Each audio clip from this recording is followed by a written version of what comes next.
आजीच्या हातची जादू.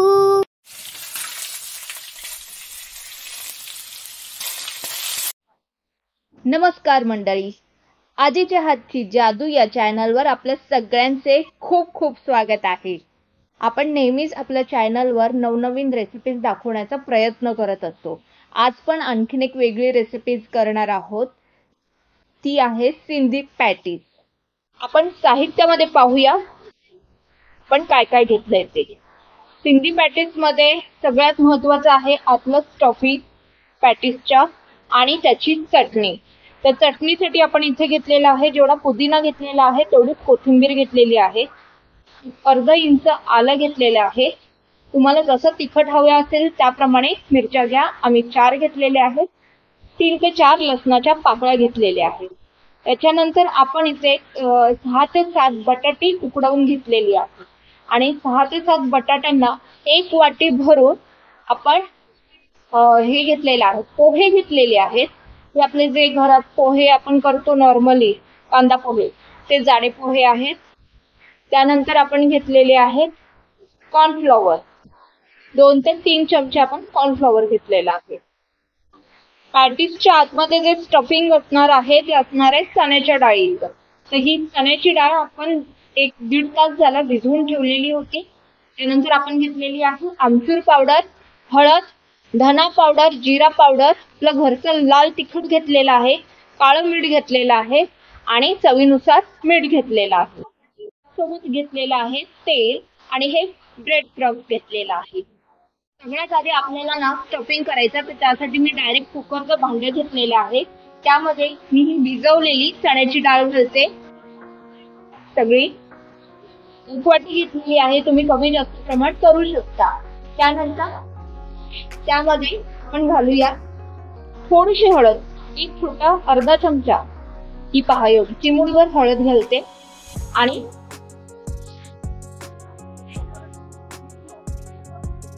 सोबत घालते थोडंसं मीठ घालते.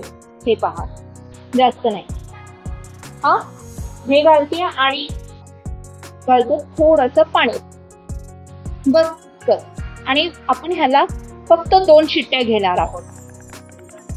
पहा मंडळी, आता आपण काय करूया, मी एका बाजूला चण्याची डाळ शिजते तर दुसऱ्या बाजूला आपण चटणी करून घेऊया. तर त्यासाठी मी कोथिंबीर घेतलेली आहे.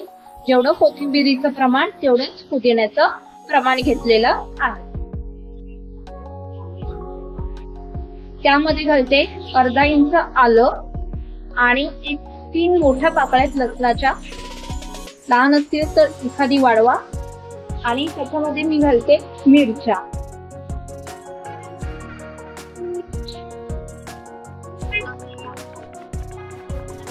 4 मोठ्या मिरच्या होत्या. तुम्हाला जसं तिखट हवं असेल त्याप्रमाणे तुम्ही घ्या. आता त्यामध्ये आपण घालूया, मी काळं मीठ घालते. काळं मीठ नसेल तर तुम्ही आपलं नॉर्मल जे मीठ असतं ते घातलं तरी चालेल. छोटा चमचा, 1 छोटा चमचा आमचूर पावडर आणि 1 छोटा चमचा जिरा पावडर. यामध्ये थोडंसं पाणी ऍड करणार आहे, जास्त नाही, अगदी थोडं पाणी ऍड करून याची मी चटणी वाटून घेते. आणि ही पहा आपली चटणी रेडी झालेली आहे. ही आपण 2 मिनिटं बाजूला ठेवून देऊया. आता आपण काय करूया, ही बटाटी खिसून घेऊया एक एक करून.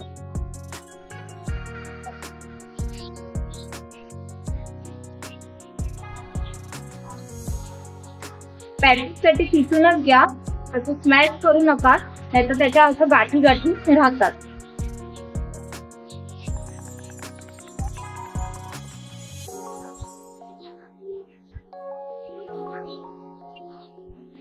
मी काय करते, मी हे सगळं खिसून घेते आणि मी तुम्हाला दाखवते.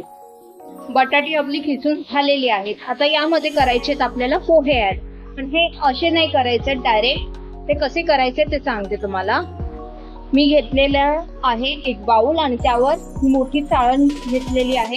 त्यामध्ये मी घालते पोहे आणि हे पोहे आपल्याला वरतून मी हे पाणी घालते फक्त फक्त वरचे वर मी भिजवून घेतलेला बस, बाकी काही केलेलं नाही. अजिबात मी आधी भिजवून घेतलेले नाहीये. आता हे पोहे आपल्याला या बटाट्यामध्ये ऍड करायचे आहे.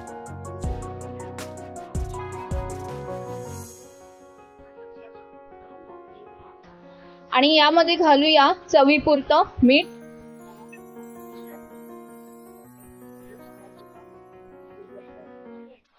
सोबत घालूया 1 चमचा कॉर्नफ्लॉवर. कॉर्नफ्लॉवरचं प्रमाण आपण आधी ते पीठ मळून घेऊया बटाट्याचं सारण, त्याच्याप्रमाणे जर लागलंच तर आपण पुन्हा घालूया. आता आपण हे एकजीव करून घेऊया. फक्त लक्षात घ्यायचं की बटाटी ना जास्त अशी नरम पडलेली नकोय, म्हणजे अशी जास्त ओली असतात आणि त्याने पाणी सुटतं तशी बटाटी नकोय. जर तसं असेल तर थोडा वेळ तुम्ही फ्रीजमध्ये ठेवा जेणेकरून ती ड्राय होतील. आता ह्याचा एक गोळा तयार करून घ्यायचा आहे आपल्याला.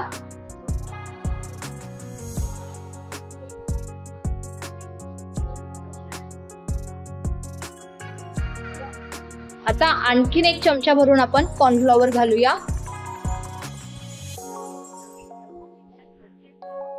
आणि हे पुन्हा मळून घेऊया.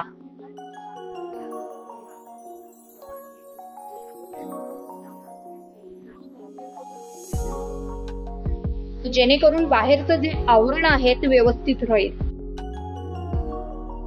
बघा छान आता गोळा होत चाललेला आहे आपला. असा गोळा झाला पाहिजे जसं आपण कणिक मळतो.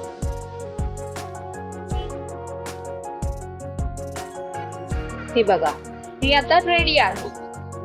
मगाशी आपण ज्या शिट्ट्या घेतलेल्या होत्या 2 आणि चण्याची डाळ शिजवून घेतलेली होती, त्यातलं पाणी बाजूला केलेलं आहे आणि डाळ जी आहे ती थोडी थंड करून घेतलेली आहे.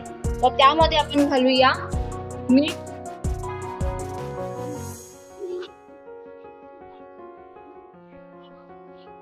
त्यानंतर घालूया हिरवी मिरची आणि कोथिंबीर. आम्ही 2 मिरच्या घेतलेल्या आहेत, तुम्हाला आवडीप्रमाणे घ्या. सोबत घालूया कोथिंबीर. त्यानंतर आपण घालूया आमचूर पावडर,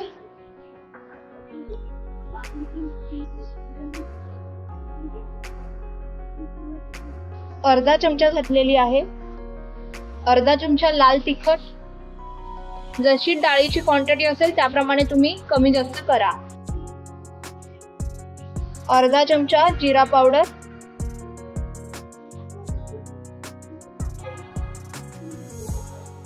आणि अर्धा चमचा धना पावडर. सोबत घालूया थोडंसं काळं मीठ, चिमूटभर काळं मीठ. आता हे आपण मिक्स करून घेऊया. हे आपलं आतलं स्टफिंग असणार आहे जे आपण पॅटीज बनवणार आहोत त्याचं. हे तयार झालेलं आहे. आता आपण पॅटीज करायला घेऊया. हे थोडं इथे तेल लावलेलं आहे मी साईडला. तुमच्याकडे जर साचा असेल तर उत्तमच आहे. जर साचा नसेल तर असा जुगाड करू शकता, किंवा यामध्ये आपण थोडा स्टफिंग भरूया. जास्त नाही, खूप असं मी यावर आणखीन गोळा घेऊया.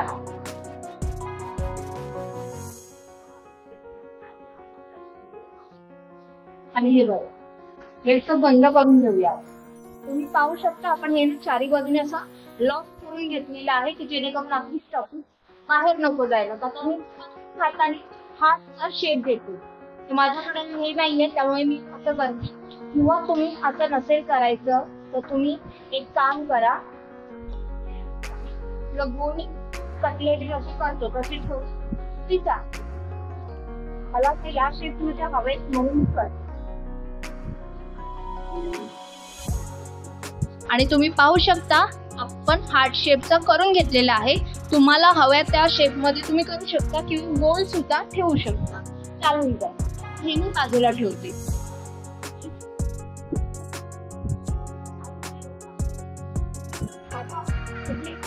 करूनच घेऊया. हे बघा एक गोळा घेतली, त्याच्यामध्ये थोडी स्टफिंग टाकते. जास्त घालायची नाही, घालायची. पुन्हा एक गोळा घ्यायचा. आता पूर्ण लॉक करून घेऊया आपण. खाली तेल थोडं लावा म्हणजे चिटकायला नको. हे बघा, हे आता लॉक झालेला आहे. तर मी काय करू शकतो, हाताने त्याला थोडंसं किंवा सुरीच्या साहाय्याने.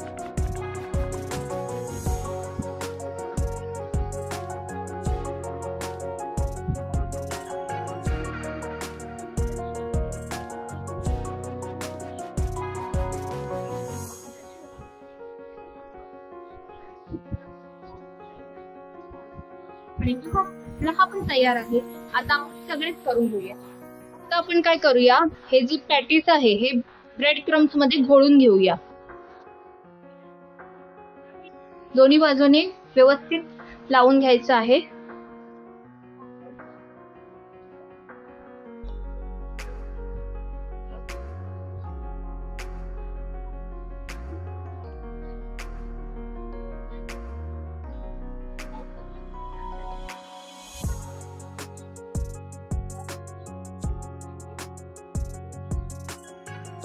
हे दोन्ही बाजूला आपले लावून झालेले आहेत. आता आपण हे शॅलो फ्राय करायला घेऊया. आपण तेल घालून घेतलेलं होतं, तेल पण आपलं गरम झालेलं आहे. आता आपण शॅलो फ्राय करायला घेऊया.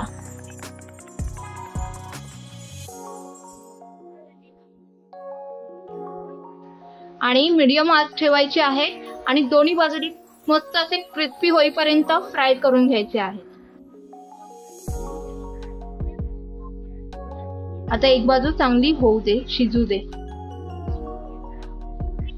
आता ना आपण ही दुसऱ्या बाजूला पण उलटी करून घेऊया. सगळ्या पलटी करून घेऊया आपण. सावकाश करा आणि दोन्ही बाजूने आपल्याला असे क्रिस्पी करून घ्यायचे आहे.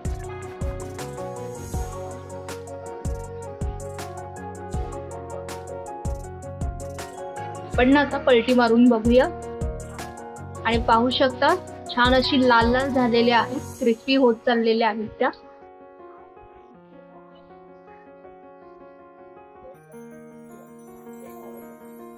या ना आता झालेल्या आहेत. आपण या काढून घेऊया.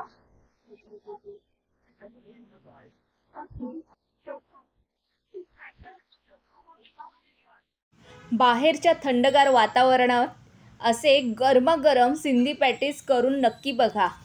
आणि आवडल्यास आपल्या चॅनलला लाईक, शेअर आणि सबस्क्राईब करा. आणि बेल आयकॉनवर क्लिक करायला विसरू नका. आपण पुन्हा भेटूया आणखीन एक नवीन रेसिपी घेऊन आजीच्या हातची जादूमध्ये. बाय.